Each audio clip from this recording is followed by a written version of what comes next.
Hello, welcome everyone. My name is Julie Bershadsky. I am the Director of Community Living and Employment here at ICI, University of Minnesota. My preferred pronouns are she and her. I'm a white, middle-aged woman with short black hair, black and gray actually, wearing a gray hoodie sweater and a bandana around my neck. I'm sitting in my work office with the lights dimmed low to make it a little cozier. Thank you for joining us for this edition of the ICI Policy Forum. We try to do these on a regular basis, about once every 2 months or so. The topic today is based on the latest edition of the Policy Research Brief, and the topic is about DSP wages, putting them in context. Some housekeeping notes. The forum is being recorded, will be posted on our site, which again, I will put a link to that in chat momentarily. We're scheduled for an hour today, but we may go over. If you need to jump off, feel free to do so, of course, though we're hoping that it's going to be fascinating enough that you stay on to the end. Today's the reasons why it's going to be so fascinating is because of our discussants today. Mary Lou Bourne from Management Support Solutions and Dorothy Hiersteiner from HSRI, Human Services Research Institute. I will ask them to introduce themselves shortly. Also assisting is my colleague, Jake Reagan. He's assisting with the slides and logistics. Also Jerry Smith, also from ICI. This is an informal discussion. All of our policy forums are, so feel free to chime in at any time, either via voice or chat. We'll also have time for some audience discussion questions in the end. With that, let's get started. I'm going to ask our discussants to introduce themselves, and then I'll briefly talk about the issue, set up the brief, and our data before we launch into the discussion. Mary Lou, would you like to introduce yourself? Sure. Thanks so much, Julie, and thanks for inviting me to participate in the forum. It's a topic I really am very interested in. Hi, everybody. My name's Mary Lou Bourne. I am well, I think I have to say I'm on the far side of middle age now. White, Caucasian female. I identify as she and her pronouns, and I am wearing today a purple blouse with a floral scarf around my shoulders because I am sitting in a hotel room that is freezing cold right now, and I'm wearing dark glasses, and very happy to be here and really looking forward to the interaction that we'll have with the community. Thanks, Mary Lou. Thank you for being here. And Dorothy? Hi, everyone. I'm Dorothy Hiersteiner. I work at Human Services Research Institute, HSRI. I am the co-director of the NCI, the National Core Indicators, and I work really closely with the National Core Indicators Staff Stability Survey, which we'll be talking about today. Thank you for inviting me. I'm really excited to talk about this issue. My preferred pronouns are she and her. I am also white, middle-aged. I've never said that before, but I am. I'm wearing a red t-shirt with a scarf around my neck, and my hair is about down to my shoulders. It's long and curly. And yes, thank you. I'm looking forward to the discussion. Thanks, Dorothy. Thank you both for being here. As I said, today's policy forum is about putting DSP wages in context. The topic is based on the last issue of the Policy Research Brief. And Jack, next slide, please. Nope, there it is, back there. Thank you. So this is just a shot of the front and the back pages of the Policy Research Brief. We will use this brief to walk through the issue and discuss. So I just wanted to show you what the sort of the complete product looks like. It's just 2 pages, front and back. Okay, let's get started. All right, so let's talk about what the issue here is and why we're talking about it. Obviously, we all, I think, know at this point that the DSP workforce crisis it's well documented and it's approaching catastrophic proportions. I think we can all agree at this point. It is one of the largest occupations in the US, and the demand is growing with our aging population also. Supply, of course, is nowhere near enough to match the demand. There are reasons for that, wages being one of the most obvious ones. The result, of course, of all of this is that people with intellectual and developmental disabilities are not able, at this point already, are not able to receive the services that they are supposed to be receiving.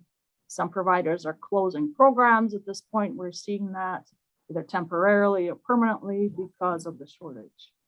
The major factor contributing to this crisis is low wages. There is no getting around that. That's the big sort of enchilada. To help put this in context, just what those low wages mean, how low they are, what others make, what the difference is between the livable wage and what a DSP makes. To put all of this in context, this brief compares DSP wages to what people earn in similar professions. Where am I? Which, of course, we know that DSP wages have always been low, often barely above the state minimum wage. We're also going to talk about DSP wages compared to living wages, which is the cost of living based on typical expenses, right? Typical expenses that meet minimum standards of living. So we'll talk about that. What we'll see when we do talk about it, Jack, next slide, please, is that the gap between living wages and DSP wages has not at all decreased in recent years. And what we actually see based on sort of the most recent year of data available is that the gap has increased with the onset of the pandemic. We looked at this gap between DSP wage, hourly wage, and living wage under kind of three different scenarios - assumptions. One, if it's a single adult household with no children, what the gap is there. Secondly, if it's a family of 2 working adults and 2 children. And then thirdly, what the gap is if it's a DSP family with 1 working adult and 1 child. So we'll look at that. The takeaway message that you will see is that the gaps between what DSPs make and what they need to make to live are really not at all sustainable at this point. So we'll show some data on that. To talk a little bit about sort of where these data come from and the background for it, I'm going to ask Jack to go to the next slide. The data are from the National Core Indicators Staff Stability Survey, NCI. NCI for IDD is a collaboration between HSRI, Dorothy's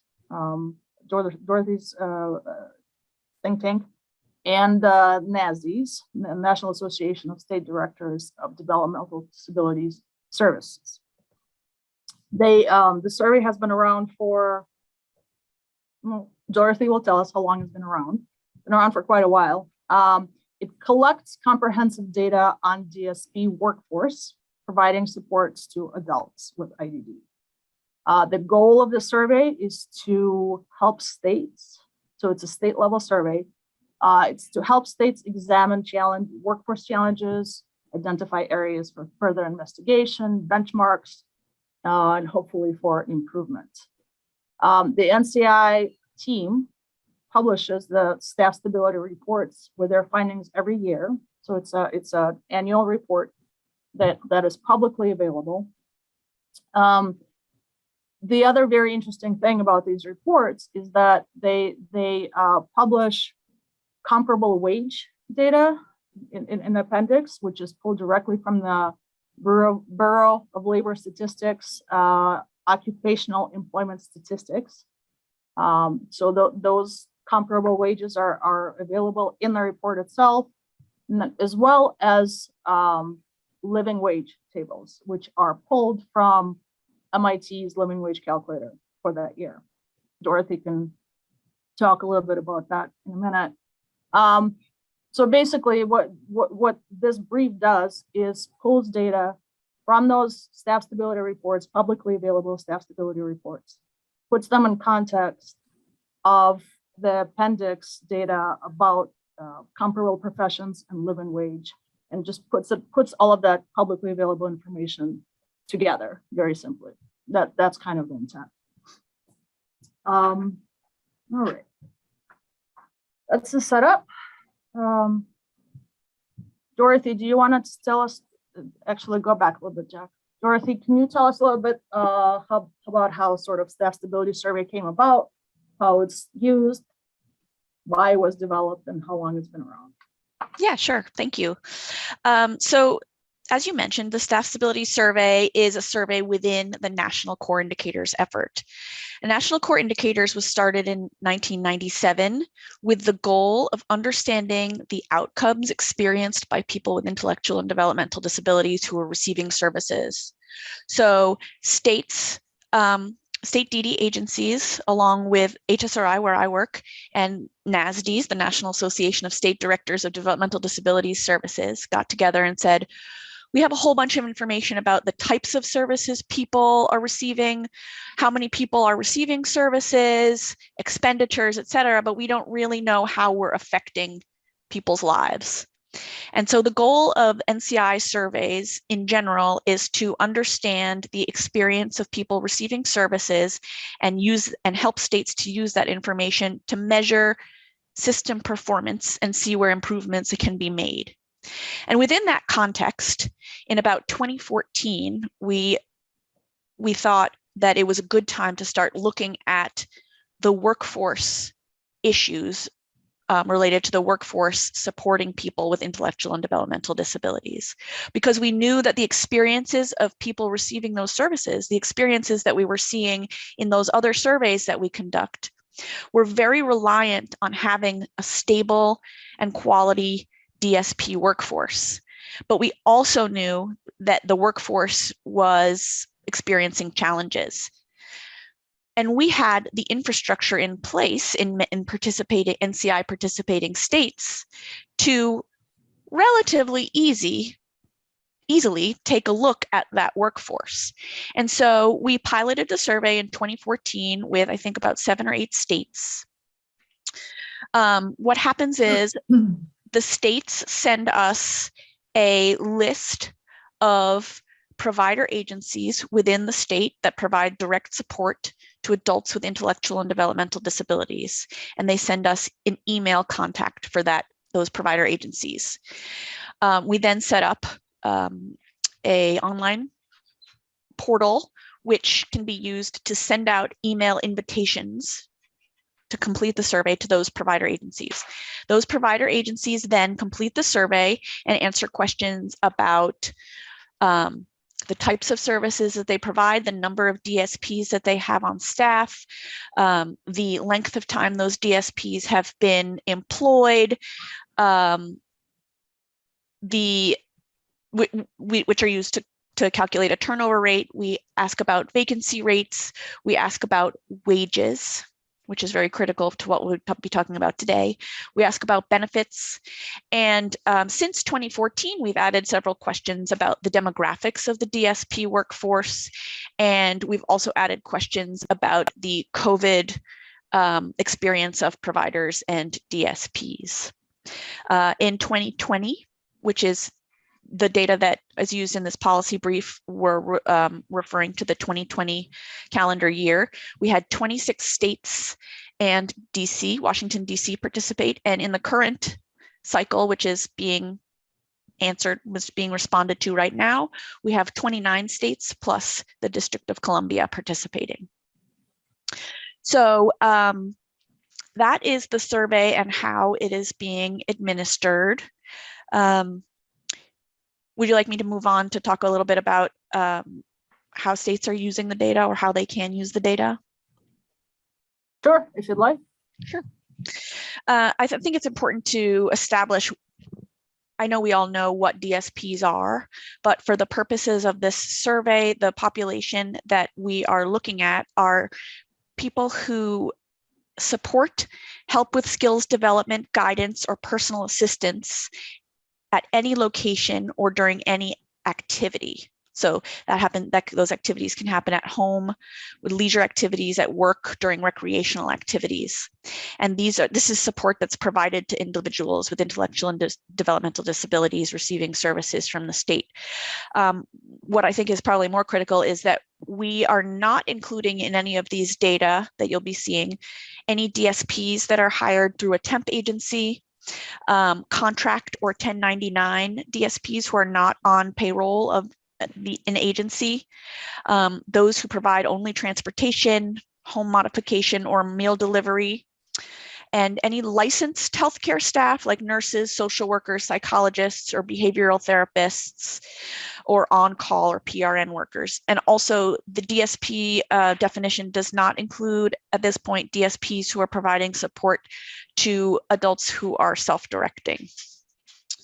So I let you know a little bit about how the data are collected. And the data are being used in many ways by these states. As I mentioned, the data reflect calendar years. So the report reflecting the workforce in 2020 was just recently released.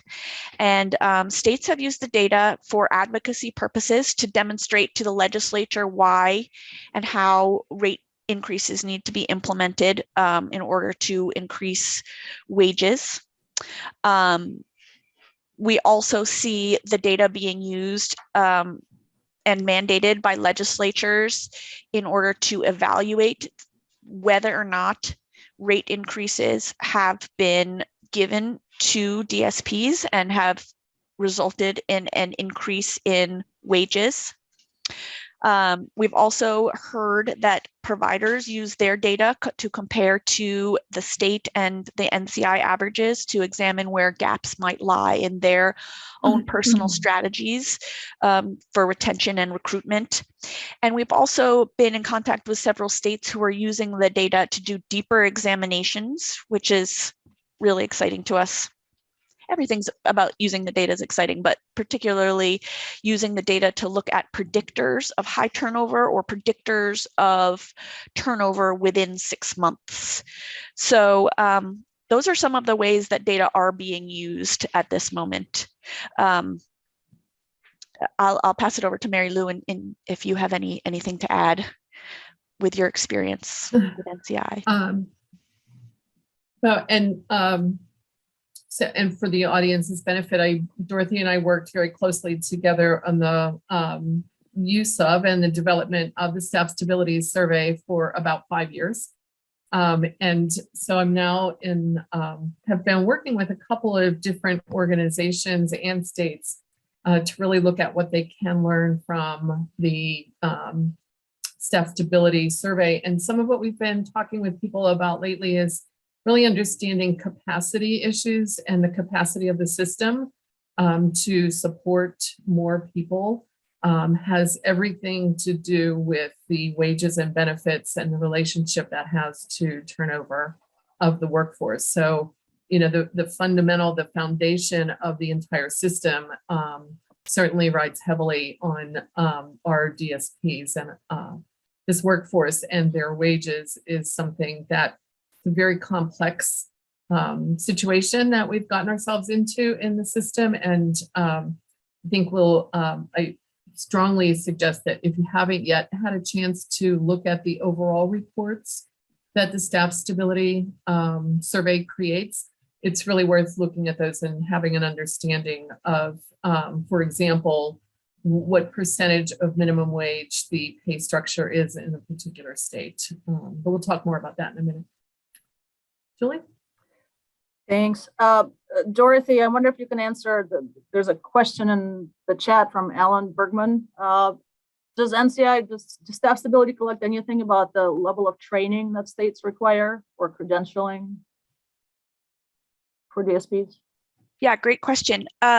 We are We do collect, if you look at the survey, which I linked to in the chat, we do tables 47 and 48 do examine kind of on a broad level specific types of recruitment and retention strategies that provider agencies have put in place. And we do ask about whether or not they have in place a DSP ladder to retain highly skilled workers, and whether or not staff are supported to acquire a credential. And this year that is now being administered, we've added a bunch of more response options in that question as well. So stay tuned for a little bit more data on that.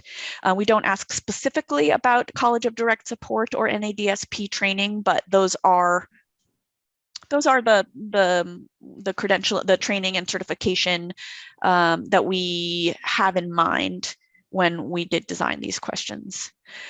And then there's another question from Caitlin. It is difficult to get a hold of providers, and that is why, sorry, I just scrolled down. That is why it's really crucial that states who are administering the survey are involved in the administration. We've found that states have had the best response rates when they have contacted provider networks, contacted providers, and really talked up the importance of this survey. Because the goal of the survey is really to design policy and programs to alleviate workforce issues, or at least to examine them and see where gaps may lie. So it is to providers' benefit to have the highest response rate possible. And that is how we've gotten a pretty robust response rate from many providers. I will say that 2020 was very difficult. 2020 and 2021 was a very difficult year. And we did see a pretty good response rate regardless, although we did take into consideration that COVID was a big barrier. In terms of incentives, this is the first year, this year happening right now, where incentives will be provided in specific states that have decided to move forward with that. That is something that some states are doing using Arpa funding, and we will let you know how that happens. That's a monetary incentive to participate in the survey. And then Mark asked about DSP groups chosen for inclusion. Well, in order to determine who was considered a DSP for the purposes of this survey, we talked with Anchor, we talked with other stakeholder groups in order to understand about which DSP, which workforce the data were least accessible for at the moment, and where we could help providing those data. And so we exclude licensed roles because those are not typically considered DSPs in the common definition of direct support professional. In addition, if we included more licensed roles, it would sway the wage data up, which was something that we wanted to make sure that we were getting accurate data on that direct support role. Excellent. Thank you, Dorothy. There is a question about job codes classifications and whether it will help. Which we're going to leave that question until the end, because we are in fact going to talk a little bit about that. All right, let's move on to some of our key findings. Jack, next slide, please. All right, so we try to keep the actual data pieces to a minimum to have, so there's going to be two key findings. One related to professions with similar responsibilities, and one related to living wages. This is the first one. This compares DSP wages, hourly wages, to other professions with similar responsibilities. Again, these professions with similar responsibilities and the actual data on their wages are available in the staff stability reports in the appendix. So it's pulled right from there. The graph shows basically a 6-year period. So from 2015 to 2020, the thick red line, if you can see the color, if you can't, then it's just the thickest line that says DSPs. That's the average. And again, these are all national averages, I should say, national average for the DSP data. It's all of the states on average that the data were available for in the staff stability survey in that year. So keep in mind, this is national averages. Of course, this can and will vary from area to area, from state to state, etc. But basically, what you can see from this graph is that consistently in the 6-year period and probably before, DSPs make way less than nursing assistants, than residential advisors, and psychiatric aides, and then and social and human services assistants. For personal care assistants and home health aides, I would say the average wages are similar, or have been up until recently. It's not clear what will happen going forward, right? Because PCAs and home health aides do have a standard occupational code. Back to that question. So you can see sort of the slope lines and how they are similar and going up. So those are the trends. I'm going to ask Dorothy again to sort of talk a little bit more about where these comparisons came from, how and why these these professions were chosen for comparison in the to NCI staff stability data. Sure. So these, as you mentioned, these are the BLS standardized occupational classifications, and in order to decide which SOCs to include in the appendix of our report as comparable professions, we really turned to the research, and we saw that these were the roles that included similar responsibilities to what DSPs did, but slightly different, because we knew that DSPs take pieces of each of these roles and do all of them. So, for example, DSPs do help with personal ADL and IADLs at home, but they also help people access the community. They serve as a similar role as residential advisors.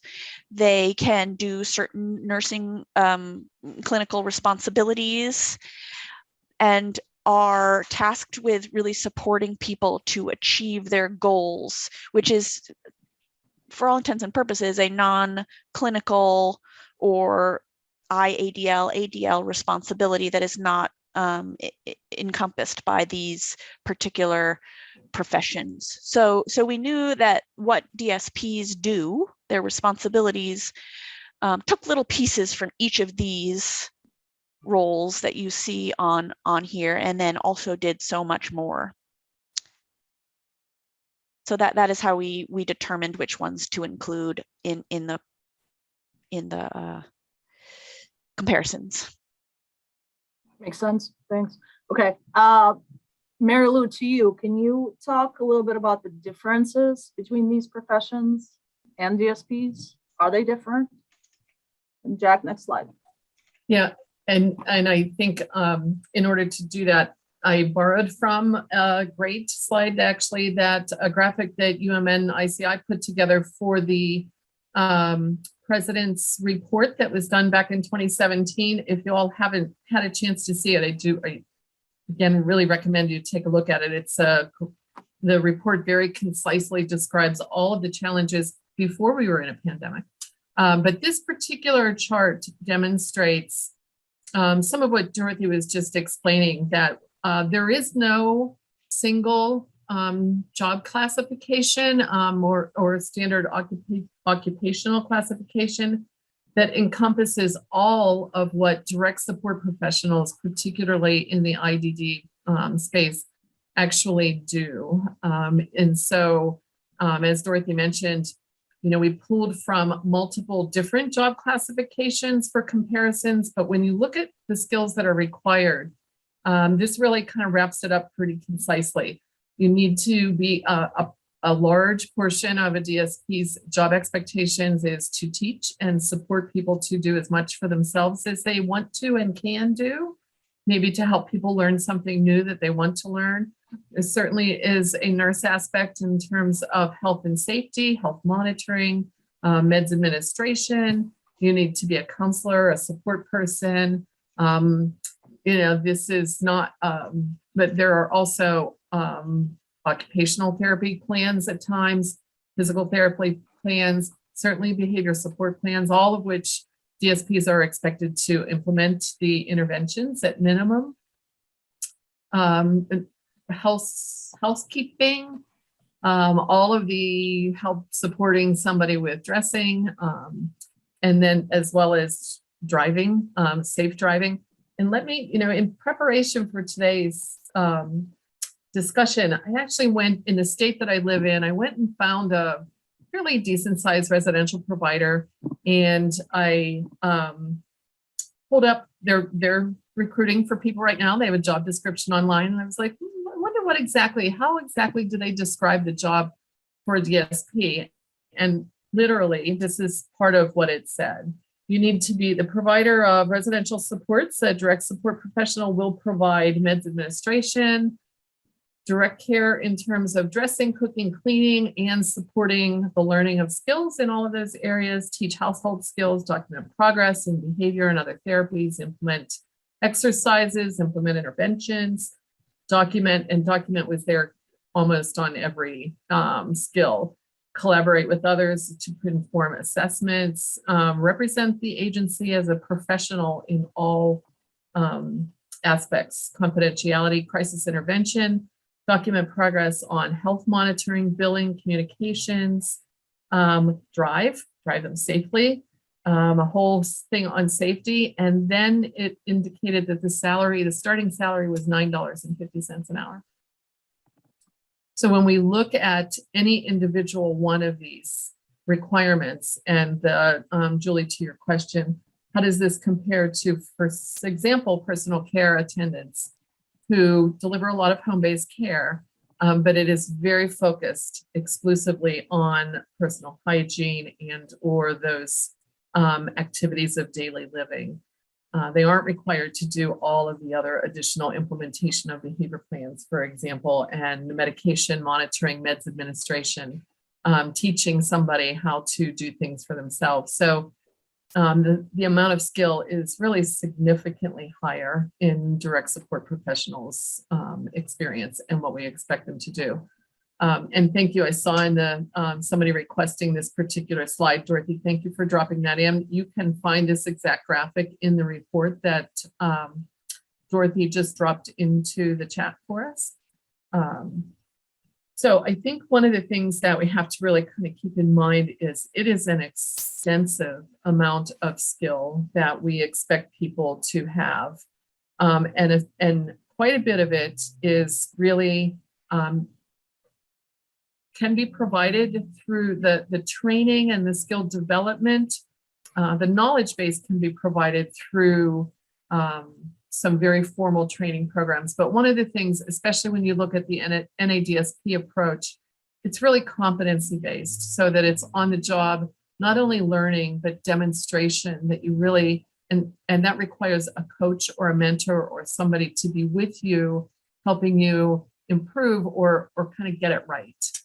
Otherwise, people don't really even get a lot of feedback in their how they're delivering the skills. So I think we have a lot to think about in terms of how we have valued through wages and benefits, the value that we have placed and the very significant skill expectations that we have.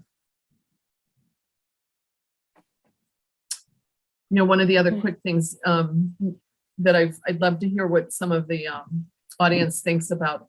It also occurred to me that in the classifications and in the comparisons that are available, they're less than perfect, that's for sure. But even thinking through some of the similarities in long-term care in aging, for example, you'll find that in most facilities where rates are significantly higher, you actually have job classifications that are exclusively, for example, nutrition and dietary, or exclusively related to doing the cleaning and the laundry, for example. You have exclusively, you have nurses who do the medication administration and monitoring of health conditions.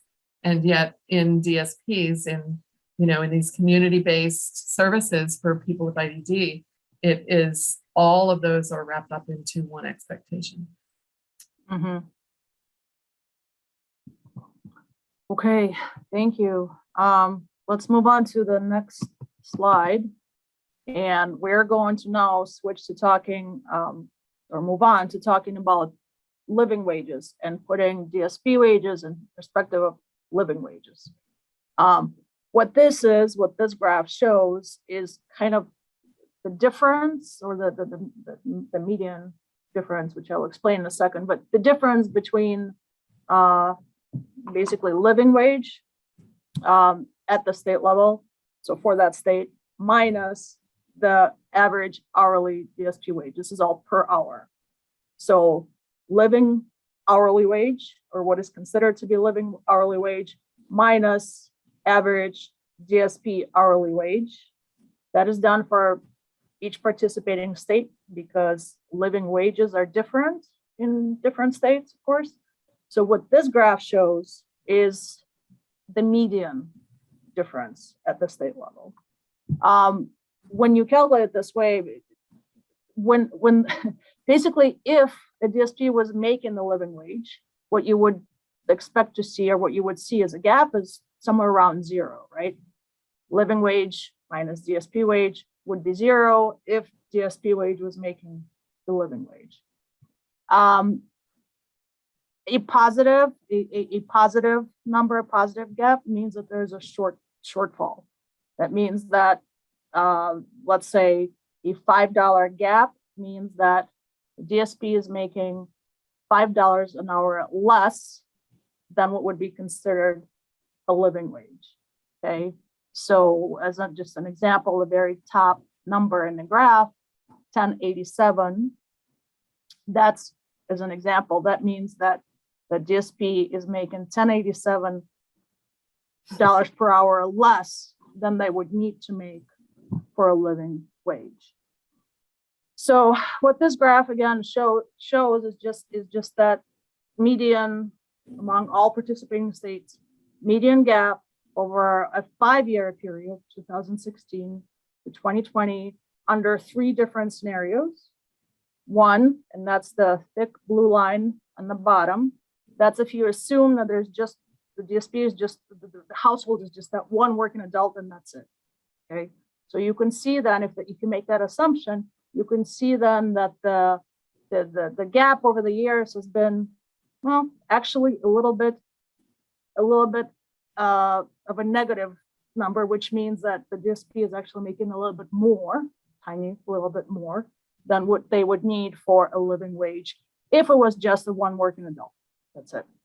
The second, from going from the bottom, the second line, orange line, is if you assume that the household is 2 working adults and 2 children.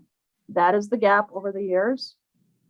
And then finally, the top line is the gap, so the shortfall, if you assume that it's 1 working adult and 1 child, which just based on the demographics that we know of, this is kind of the big bucket of where most DSPs, most of DSPs have households that consist of 1 working adult and 1 or more children. So you can sort of see that using that last assumption. Let's look at that. One working adult and one child. What you see is that the hourly gap has gone from 1087 back in 2016 to $13 an hour in 2019 to 1764 in 2020. So not only has the gap not decreased, but in fact, this last year, the onset of the pandemic, it increased. Jack, will you hit next, please? Yep. So that's the first, I'm not going to say post-pandemic year. That's the first pandemic year that we have data available. So you can see that the gaps between living wages and actual DSP wages has jumped.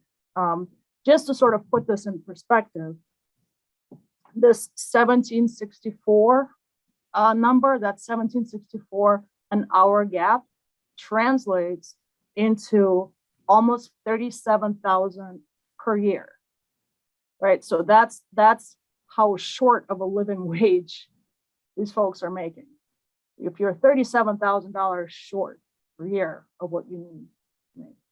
So just sort of the magnitude of the issue here. All right. Can you, Dorothy, just so I understand a little better what this living wage is, can you talk about where this data come from? I should have said again, I'm sorry, that the living wage data that I used in the slide, again, comes from the staff stability reports. Publicly available data can be found in the appendix. But Dorothy, can you tell us a little bit about where you guys get the data for the reports? Sure thing. So I just put in the chat, we pulled the information about living wages from the living wage calculator, which is out of MIT. And we chose to look at that as the contextual, to provide the contextual information about living wages, because you may have heard more commonly about the federal poverty threshold. And that's a kind of threshold that's used by researchers and policymakers to determine a person's financial situation and their ability to live a certain standard of living. However, poverty thresholds were designed and based on a very basic food budget, and they don't really take into consideration more other important elements, such as childcare, healthcare, cell phone, etc. And we know that these factors play a really important role in people's lives and are really not optional, and also are hugely determining in a person's ability to work and spend and get a job. So we also know that the federal poverty threshold is a federal number, and it does not vary by geographic location. So the living wage model, which is what we use here, it provides an alternative number, and you can look by state. You can even look at more granular geographic areas, and it takes into consideration the geography, the cost of items in a certain geography. It takes into consideration food, childcare, health insurance, housing, transportation, and other basic necessities like clothing, personal care items. And it also takes into consideration the effects of taxes, such as income and payroll taxes, to determine the minimum employment earnings necessary to meet a family's basic needs. So we thought that was a much more accurate contextual place to look for contextual information about what a person needed in order to live in different geographies.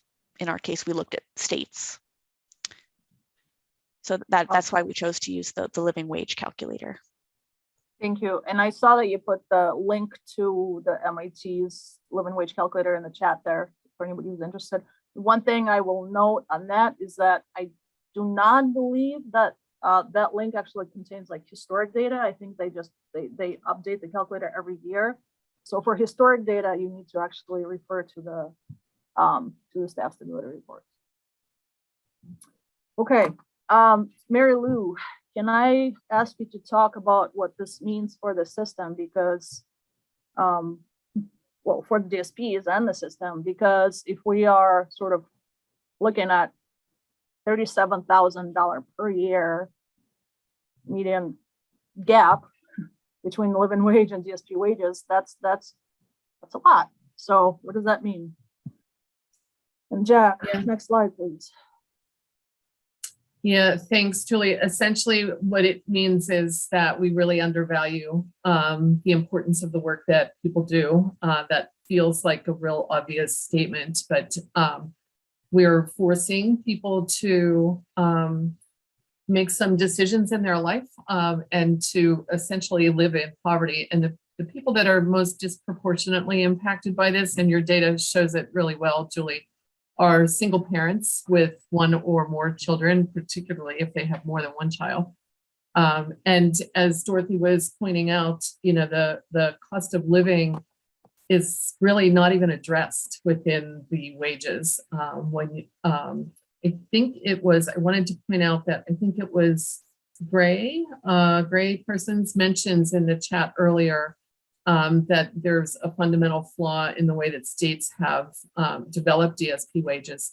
That is certainly one of the issues, is that many states use to develop the rates that they will pay providers, which is where the providers in turn have income to pay their employees, is based on a calculation of the percentage of time based in each of these activities. The challenge that states face with some of that too is that if they don't use the standard occupational codes that most closely relate to the work that's being done, and if they simply go, they have to have some basis that is historical or has some demonstrated history in the costs. And unfortunately, if they don't use those and they strictly use DSPs, then it would be even a lower wage. And so there's some advantage in using home care workers, for example, that are paid $1 or $2 an hour more. So it's a real conundrum, and it's really it's a big part of the challenge that we're stuck in right now.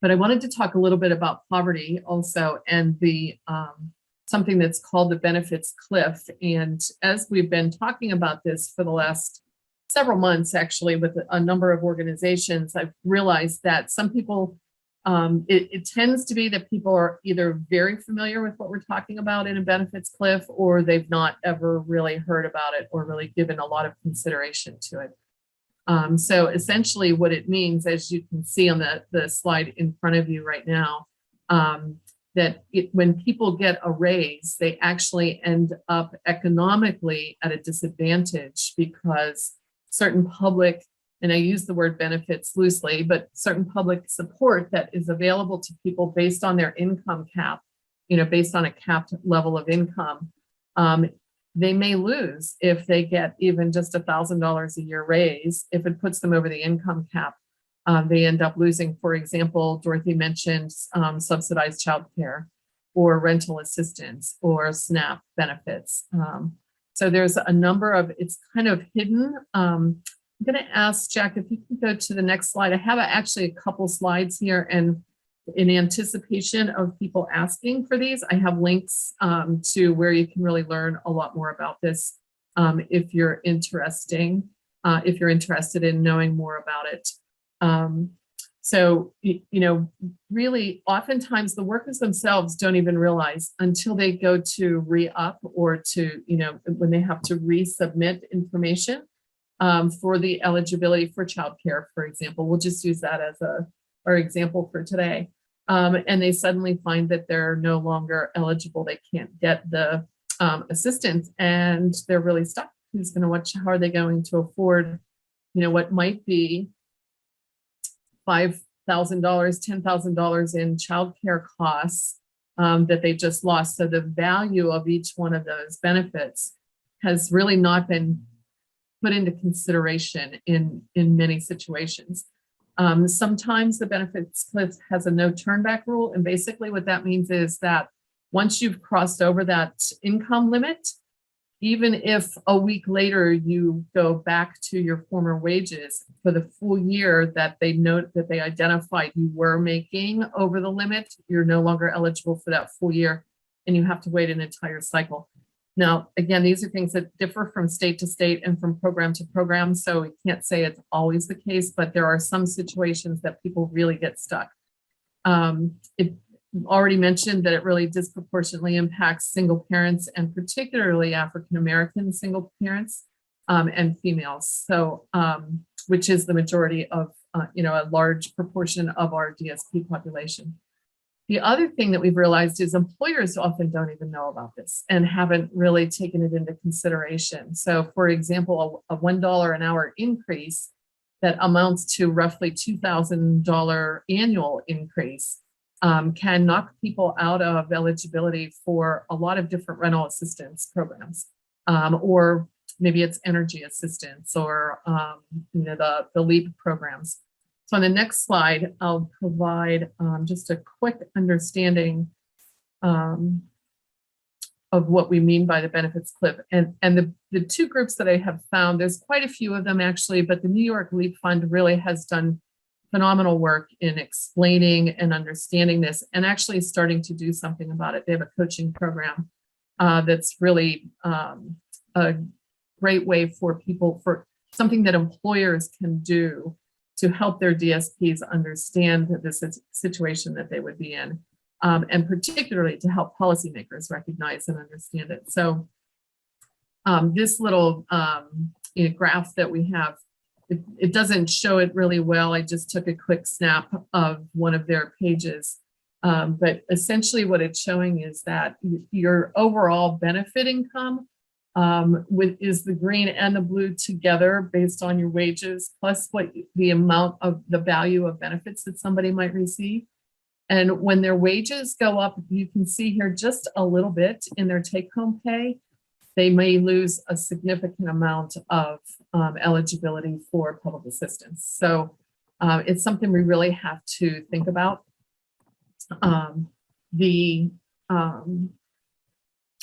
And part of the challenge that this creates for funders as well as for employers is the level to which, when you see how far we need to go to make up the difference in that benefits cliff, it can be nearly double or triple the wages, which I don't know if there's anybody, I'm sure there's some folks here from Ohio who are listening right now, but there is a campaign taking place in Ohio right now for really significant wage increases to DSPs, and not just a couple dollars an hour, but to create an actual living wage.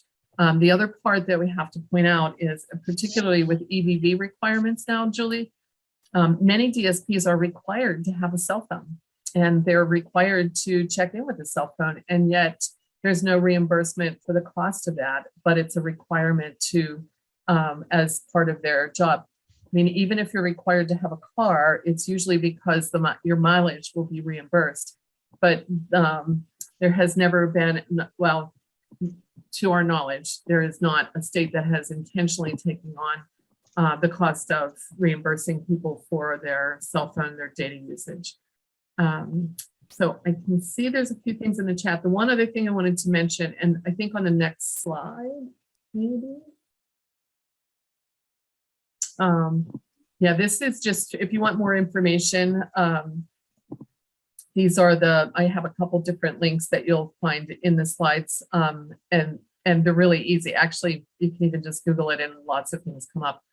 But one of the things we wanted to point out to people also is that some of what contributes to this is most of these programs are exclusively Medicaid funded. So there is not private pay, there's not other forms of insurance, there's not other private insurance. And so these systems were designed as through a healthcare model. And Medicaid is indeed a health insurance, it's a public health insurance plan. And so the limit of, but the underlying assumption with Medicaid is that it's not the single source of payment, that providers who offer and who support people who use Medicaid as their insurance also have private insurance paid patients, or people that they support who have other forms of income that and other forms of insurance that cover their costs. And so they can distribute their costs across a number of sources of income. But by and large, home and community-based providers in the developmental disability system, they are exclusively Medicaid funded. So that really poses a challenge to wages. Okay, that's a pretty stark picture that you're painting there. So let's move to the discussion. I'm going to ask you both sort of your thoughts on, well, 1 minute or less. How did we get here? But more importantly, what do we do? Jack, do you want to just click through to the end of this slide? Dorothy, Mary Lou, whoever wants to solve the problems here. Dorothy, do you want to go first, or you want me to? You can go first. Okay. I'm happy to do either. And I really, really love the conversation that's taking place in the chat between a number of people, Diane and Thomas. And it looks like Ricky also points out that there needs to be a period of overlap. So kind of like a grace period for people to catch up with their wages when they, instead of falling off the cliff. And you're exactly right, Ricky, there are a couple of states, and I want to say Michigan and Minnesota are two of them. There are some states that the policymakers have really started to figure this out and have made some allowances in certain programs. And I encourage people to really look at those websites. There are a number of options for making sure that it's not such a stark cliff for people. How did we get here? Wow, that's been it's been a journey, right? And there's a number of things. I think primarily really starting out with the tremendous support that came through Medicaid when the waiver was first created back in the 80s, and establishing it through a Medicaid funded program seemed like a great idea at the time, and continues to be a tremendous source of funding. However, the matchup of looking at it as strictly a medical model and all of the requirements that come with the medical model and the costs those create, as well as what I mentioned previously, the single source of funding, it has been a bit of a challenge. I think one of the ways we kind of sold deinstitutionalization also to many legislators was that it was a less expensive option to be in the community. And by doing that, we inadvertently really created a big problem. And it's on the backs of our DSPs, because the only place that there really was significant cost savings was that we were paying DSPs, the community-based workers, significantly less than what typically state employees in large facilities and institutions were being paid. Not to say that we would ever want to go back, and certainly not at all promoting that model, but by suggesting that it was less expensive in the community, it really put the onus of that responsibility on the backs of our DSPs. I'll also add that we see DSPs as a facet of caregiving, which is often seen as the role of families and not necessarily a profession or career track.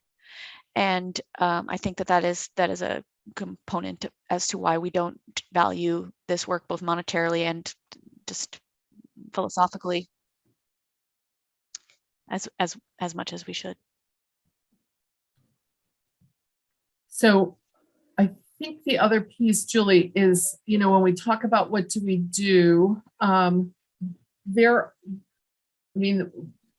one of the things, who was it, Einstein, that said there's a simple answer to every complex problem, and it's usually wrong, or something along those lines. I would say it's insufficient. We really have to look at what do we do. There's a lot of things that we need to do, not just one. And many people are looking for one answer. So I think that self-direction is a part of the answer. Not everybody is going to want to and be able to participate in self-direction, but I do think that self-direction is a big, it can be certainly a contributor to some of the solutions.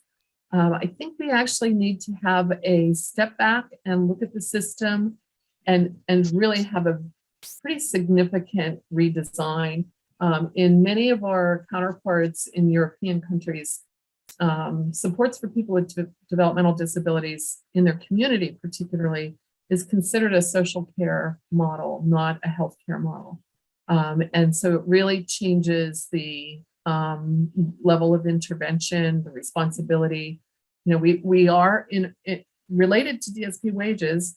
When we begin to support somebody in our country right now, we basically say, give us all of your information and we will take on all of the responsibility. And, you know, and we're going to make all of the decisions in your life. That's been our model. We're moving away from that. But it also contributes to the cost of services. Some people were doing more than they ever asked us to do or want the system to do. And so, you know, I think we need to kind of step back and look at all of the system design. And there is kind of a long-term, a lot of strategies have been looking for more longer term solutions. So things like attempting to professionalize the career of DSP by providing and requiring different trainings, creating secondary school schooling for DSPs, also working to provide training and to professionalize and offer a credential. Sorry, I lost that word for a second. Offer a credential for DSPs so that this is a job that people want to do as they grow up and get tracked into it and get the requisite education for that. But I think there's also a double-edged sword to that effort in the more immediate term, which is that if you require credentialing and education, we are further limiting the workforce right now. So it's a balance that we have to figure out. I don't have an answer for that. Jen, can you go to the next slide real quick? Sorry, Mary. And what that's right, Julie, while we're doing that, yes, so this is one of the solutions that Ricky had mentioned, and some of what we can do as far as really a well-coordinated approach to the benefits cliff and people losing, you know, eligibility for additional assistance when they are living, you know, when their wages are increased just a little bit at a time. Did want to mention also, way at the very beginning, I dropped a link in for something that's called the MACPAC document. MACPAC is the organization, is a formal organization that oversees Medicaid and reports to Congress on policy changes that are really working well in Medicaid and those that they might suggest need some support. They have just put out a terrific explanation of everything that we're talking about right now, the workforce crisis in home and community-based services. At the end, they actually talk a little bit about what some states are doing. And I wanted to point out that there are a few states that are now looking at passing legislation that would directly link the increase in wages. Well, there's two things. One are called pass-through laws, that as rates are increased to providers, there's a requirement that a certain percentage, or the state has a slightly different formula, but there's requirements on it being passed on to DSPs. I know New York and Washington State both have those pass-through laws.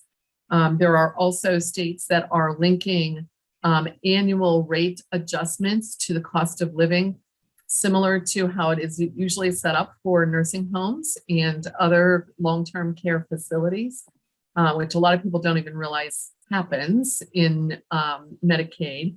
But there are several states that are considering linking an automatic cost of living adjustment to the rates paid to providers for home and community-based services, which I think would go a long way towards not having to go back and, you know, beg and advocate and then listen to legislatures sometimes saying, weren't you just here last year? Well, yeah, but, you know, things go up.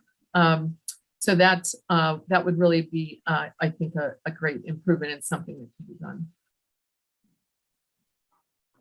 Thank you. Dorothy, go ahead.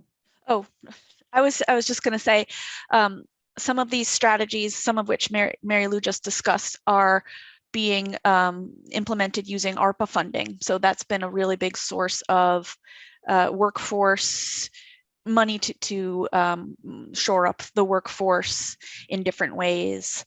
In that MacPack document that Mary Lou shared and Julie just shared again in the chat, they discuss about how 30 states plan to use ARPA funds to plan for or implement changes in payment policies, such as increasing payments to workers, implementing monetary incentives, and conducting studies on new rate structures. Some states plan to increase the temporary rate increases that were put in place during the pandemic. Again, some states, Maine and I think Indiana Illinois, plan to set minimum wage at a certain 100% plus, Dsp, HCBS worker minimum wage at something tied to the state minimum wage. And there are training initiatives that are being funded and recruitment and retention programs that are being put in place as well. That's a great question. Maggie asked about when ARPA runs out. That is something states are struggling with, and many states are hesitant to use the ARPA money directly to raise wages for that purpose. But I think they're using a lot of this money as startup costs to do the research and get the information on how to move forward with some of these initiatives. I don't have any specific answers about what will happen when ARPA runs out, but hope it's not bad. We'll talk a little bit more about ARPA plans and what states are doing, I think, in a minute. Let's move on to the next slide just real quick. So this is back in what is in the brief. We provided some policy recommendations, some of which we had just talked about already, some of we haven't yet. Our recommendations are not new. They are urgent. So starting with creating a standard occupational classification for DSPs, and then implementing comprehensive Medicaid rate reform. I think at this point, small incremental tweaks to Medicaid system, HCBS system is not, it's probably not going to give us much bang for the buck at this point. We believe that we need a comprehensive Medicaid rate reform. That would include greater emphasis to set adequate rates that are high enough to recruit both new people, new DSPs, but also to retain existing staff. That also includes, and Jack, next slide, please. That also includes recommendation that minimum wages need to be adjusted, of course, but then also accompanied by pay adjustments to other positions and levels of experience. So not just starting wages need to go up. We need to also raise wages for more experienced DSPs. So we're not because the issue of wage compression, compressed wages of starting versus more experienced folks is a serious issue as well, which does not help at all. That was a topic of our previous policy forum, previous PRB, if anybody is interested. Ensure that wage increases, are not limited to hiring bonuses. We'll talk about that in a second. And then implementing regular cost of living increases, as Mary Lou talked about a minute ago. So I have a couple of specific questions for our discussants based on that. Jack, next slide. So what about bonuses? Let's talk about that, because that is something certainly that is being implemented in a number of states with their ARPA plan money, because that can be done for a period of time, and then the ARPA money is over. You can't put it towards wage increases, but you can give bonuses, right? So thoughts from Dorothy and Mary Lou about bonuses and sort of the utility of those as a strategy.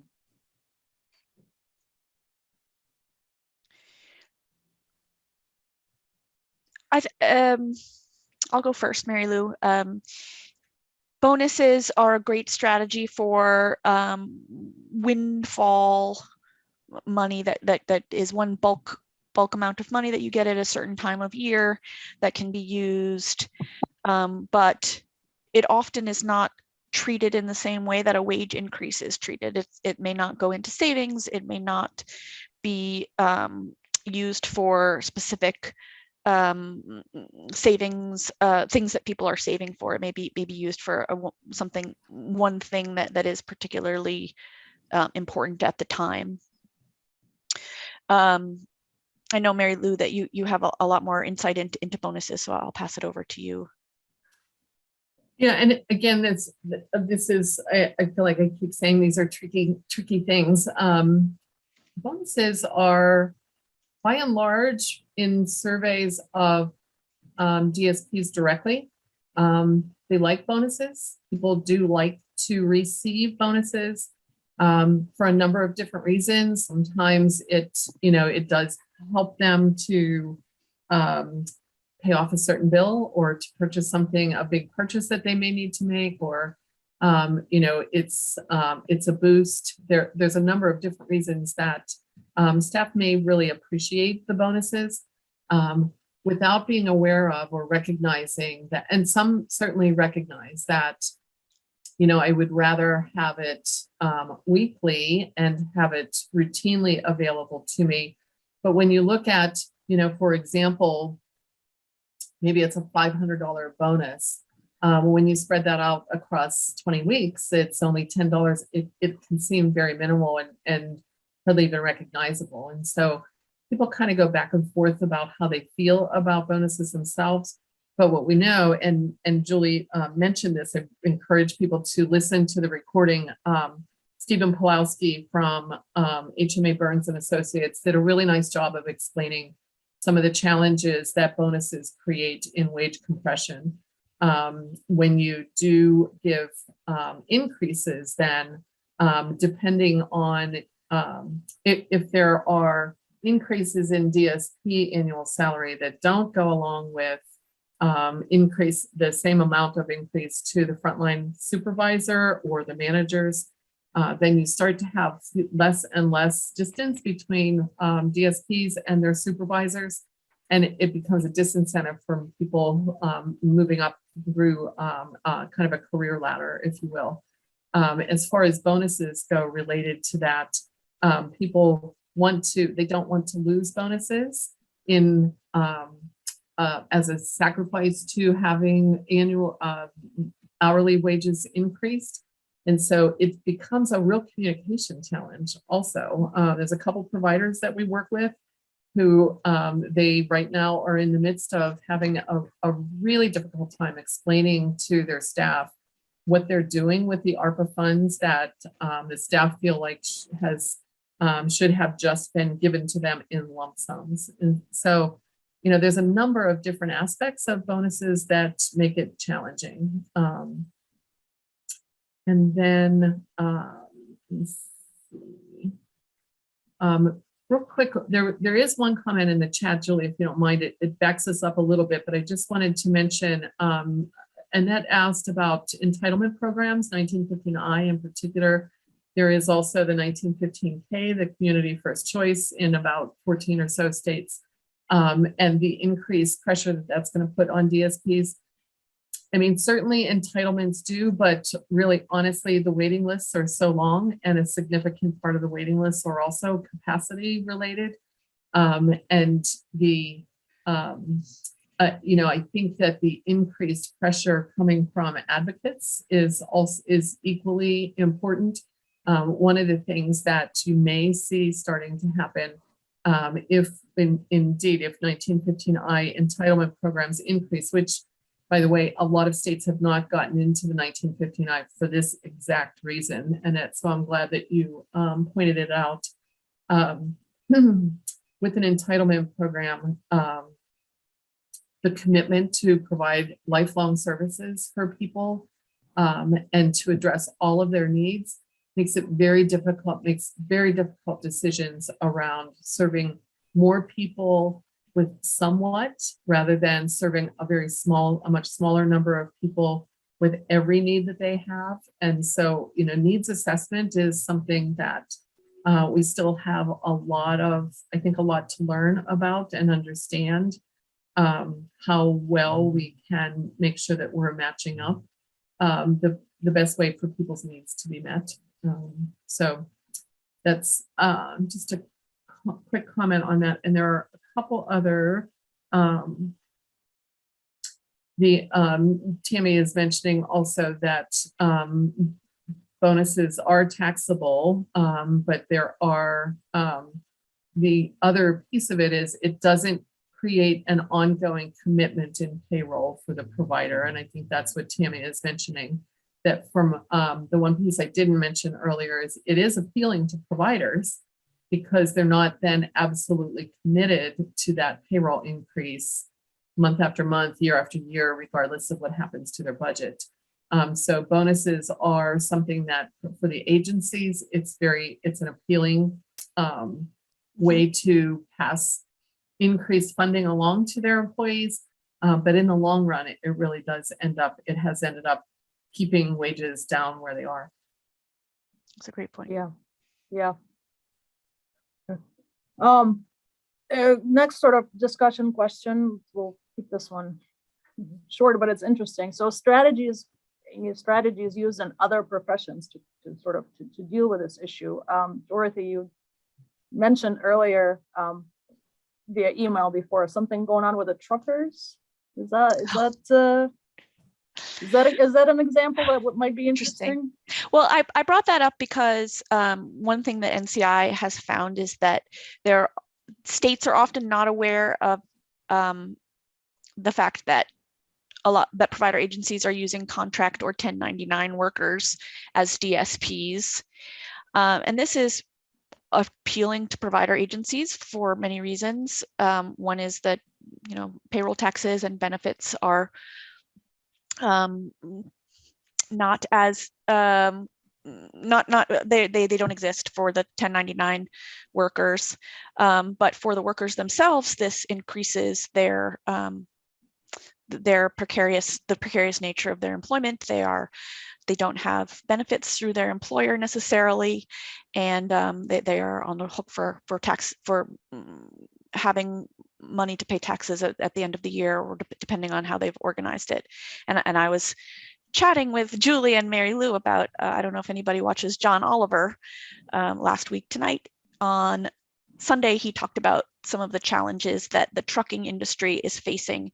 And a lot of those workers are also contract workers and are really end up not making a lot of money because of a lot of their incurred costs based on the fact that they are not permanent employees. So I wouldn't say that that's a good strategy to follow, but it is interesting to see that a lot of the challenges the DSP workforce is facing are also being faced by many other industries. And that actually brings me to something that I know is near and dear to Mary Lou's heart as well, which is the Employee Resource Network, which is just a way to help. It's a strategy to help DSPs when they are financially. It's a strategy to help DSPs in many facets of life, but one of which is when they are having financial difficulties, and there are different strategies that have been put in place. And I certainly cannot do the strategy justice as well as Mary Lou could. So, and I know that you wanted to mention it, so I'll pass it over to you. Yeah, so the Employee Resource Network, ERNs, they're growing across the country, and they're not strictly in the direct support in our field. They are really targeted towards any low wage industry. For example, gas station attendants, convenience store attendants, some retail work. There's a number of different industries that they've been engaged with, but they also have gotten very engaged in Health and Human Services, particularly long-term care organizations.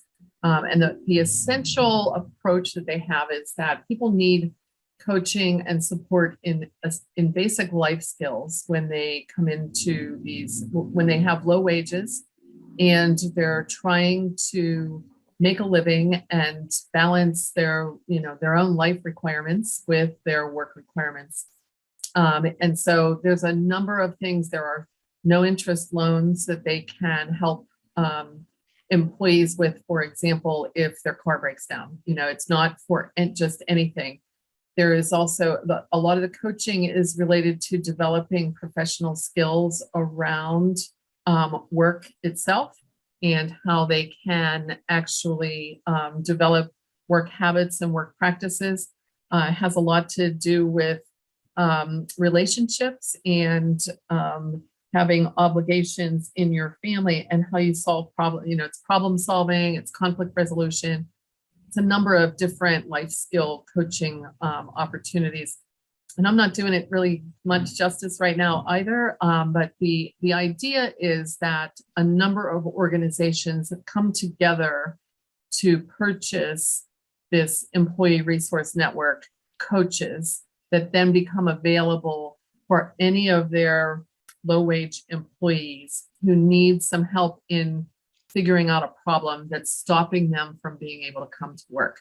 That's really kind of probably the best way to describe it is it's individual support that's available when people are having trouble balancing their life obligations with their work obligations, and that low income has something to do with that. It's really an effective strategy that we've found a number of organizations had a lot of success with. Yeah, what happened there? Did I hear before that they'd said no? Yeah, I mean, I can look back at my emails. Do you remember what I said about them before? I can't remember. Sorry, I am not able to figure out who that there.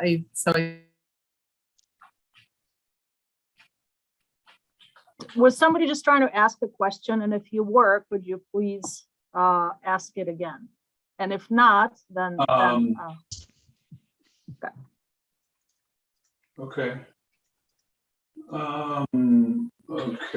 Hey, Leland, your microphone's still on, and I think you're having a conversation outside of our presentation. Leland, I took the initiative to mute you. I apologize if you didn't mean to do that. Unmute yourself if you would like to say something. But okay. Well, that's Mary Lou, that's a good resource, but I have my reaction is that it's pretty sad that we have to resort to those kind of measures. Yeah, I agree, Julie. There's actually some really good research behind it in a program that's called Bridges Out of Poverty. And it's really based in several generations of living in poverty and helping people to develop the kind of the life skills to move away from that. So I'm really not doing it justice. It's been a pretty well received in the places where it has been adopted. It's really been pretty well received. Just one other quick comment on some information that's going in the chat. This is one place that Dorothy and I agree on an awful lot of stuff and work really, really well together. But the 1099 employees is a place where we see things just a little bit differently, only because the definition, and I think there's a couple people in chat who are mentioning this, Diane, and it looks like Annette's, I'm not able to read all of what Annette has in there, but 1099 workers rarely, in my humble opinion, and I'm definitely giving a Mary Lou Bourne opinion at this point, and not a technical recommendation, but rarely do DSP workers qualify for what the federal government recognizes as 1099. There can be some unusual circumstances when they do, but some of the requirements of, and I think this is what Annette has dropped into the chat, the requirements around having control over your own schedule, having total control over how you do your tasks and when you do your tasks, are what qualify, or some of the qualifications around 1099 employees. And if you are,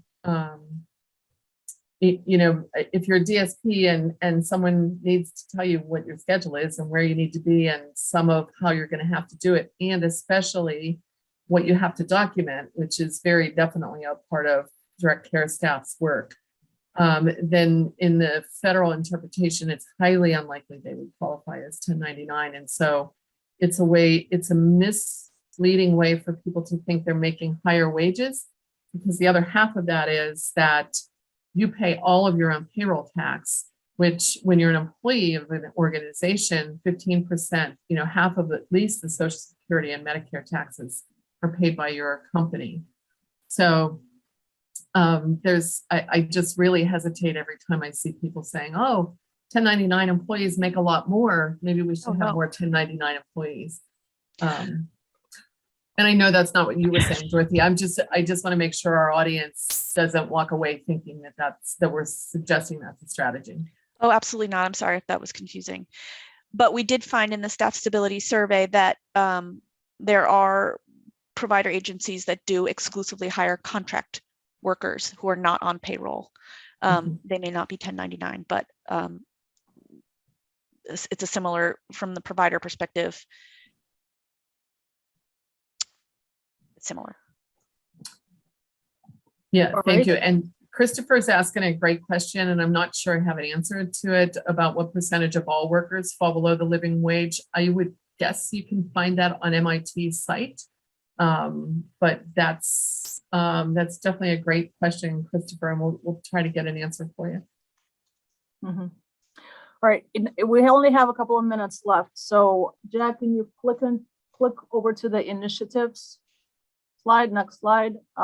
This is just something that, because there is a lot happening right now on both federal and state levels. So just in the last minute or two before I put our contact information up, Mary Lou, do you want to talk about what's happening right now?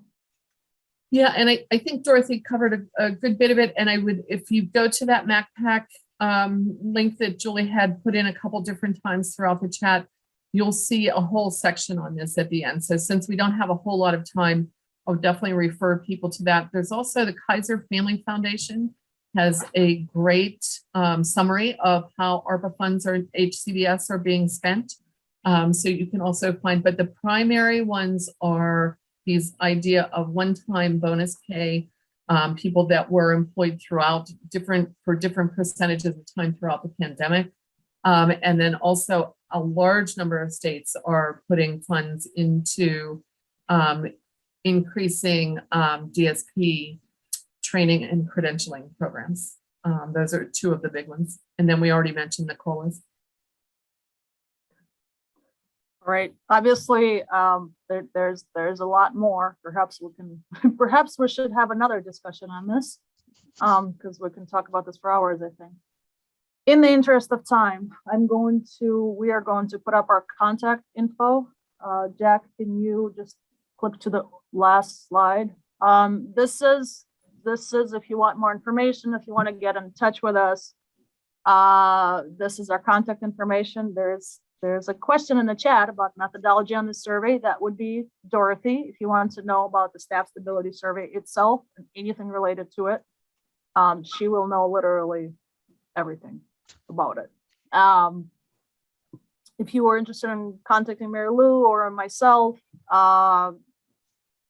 we will also post emails in chat.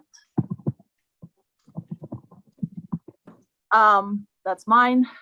Dorothy and Mary Lou, would you mind posting yours in chat real quick while I'm closing this up? In conclusion, this was going to be one of our sort of audience discussion questions, but because there's no time, I'm going to leave it with, I think all of us, every single one of us should walk away from this thinking, what can I do in whatever my role is right now, right? I'm a researcher. What can I do to get this issue to the forefront of people's minds, especially people who make decisions. So I would encourage every single one of you, if you care about this issue, and of course you do, that's why you're here, to think about what you can do, what is happening in your state, what is happening with the folks that you know, and how you can get involved. That is all. I am going to say thank you very much to our discussants. Another awesome conversation. I learned something new every time. This was no different. Thank you everyone for sticking with us. The policy forum, the recording will be posted on the website, and we will try to send the slides around as well. Thank you very much. Have a good, whatever day it is, Wednesday, I think. Have a good Wednesday. Have a good rest of your week. And goodbye for now. You all have a good afternoon. Thank you. Bye-bye. Bye, everybody.